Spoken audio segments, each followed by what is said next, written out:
Hi viewers, welcome to சின்னக்கா சமையல். இன்றைக்கி சமையலில் பாருங்கள், அருமையான ஒரு வெங்காய வடை. நல்ல வெங்காயம் வந்து உங்களுக்கு தேவையான அளவுக்கு நான் ஒரு 3 வெங்காயம் எடுத்திருக்கேன். அதுவே வந்து நிறைய வந்துச்சு. ஸோ நான் 2 வெங்காயம் 3 வெங்காயம் உங்களுக்கு தேவைக்கு தகுந்த மாதிரி நீங்கள் எடுத்துக்கோங்க. வெங்காயத்தை எடுத்துக்கிட்டு ரொம்ப மெலிசாக நீல வாக்கில் நல்லா கட் பண்ணி எடுத்துக்கிறோம். அதுக்கப்புறமா கொஞ்சம் கேரட்டையும் வந்து மெலிசாக நீல வாக்கில் கட் பண்ணி எடுத்துக்கோங்க. கேபேஜ் கோஸு இருந்தாலும் அது நீங்கள் வந்து நீல வாக்கில் போட்டு கட் பண்ணி எடுத்துக்கலாம்.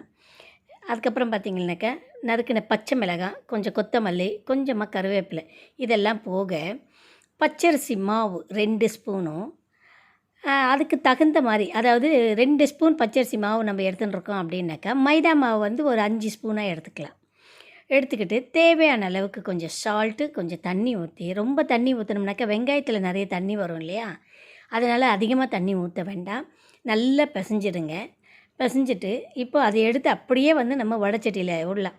அதாவது நீங்கள் தட்டி விட்டாலும் பரவாயில்லை, இல்லை அப்படியே எடுத்து கையில் உங்களால் முடியும் இல்லையா, அந்த மாதிரி பட்டையாக எடுத்து விடுறதுக்கு இருந்தாலும் விடலாம். ஏன்னா தட்டி எடுத்து விடும்போது ரொம்ப அழுத்தமாக கொடுப்போம். அழுத்தம் கொடுக்கும்போது உள்ளே வந்து வெங்காயம் அப்படியே இருக்கும். அதனால் அந்த மாதிரி இல்லாமல் கொஞ்சம் அப்படியே மெலிசாக எடுத்து தட்டினாப்பில் வச்சு அப்படியே எடுத்து விடுறோம்.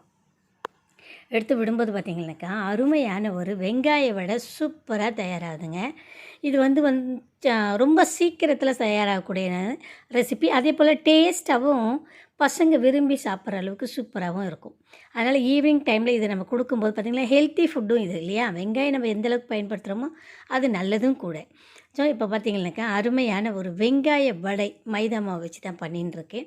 இதில் வந்து நம்ம கோதுமை மாவுலேயோ இல்லை ராகி மாவுலையோ இது மாதிரி எதில் வேணாலும் நம்ம செய்யலாம். அது நம்ம செய்கிறத பொறுத்து நமக்கு என்ன தேவைன்னு இருக்கோ அதில் பயன்படுத்திக்கலாம்.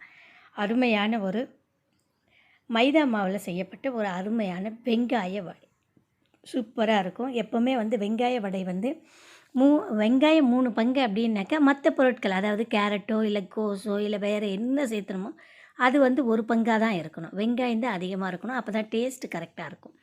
இல்லை வேறு பொருட்கள் இந்த கேரட்டையோ இல்லை கோஸையோ இல்லை நூக்கலையோ இதை சேர்த்தும்போது பார்த்திங்கனாக்கா டேஸ்ட்டு மாறிடக்கூடாது.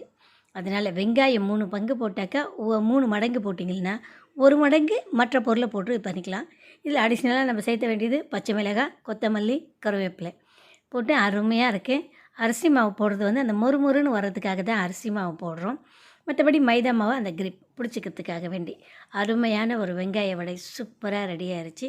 சுடு சுடாக ஈவினிங் பிள்ளைங்க வருவாங்க, செய்து கொடுங்க. அவ்வளவு அருமையாக இருக்கும். கண்டிப்பாக உங்களுக்கும் பிடிக்கும். பிடிச்சிருந்த ஒரு லைக் கொடுங்க. உங்களோட கருத்துக்களை கமெண்டில் பதிவிடுங்க.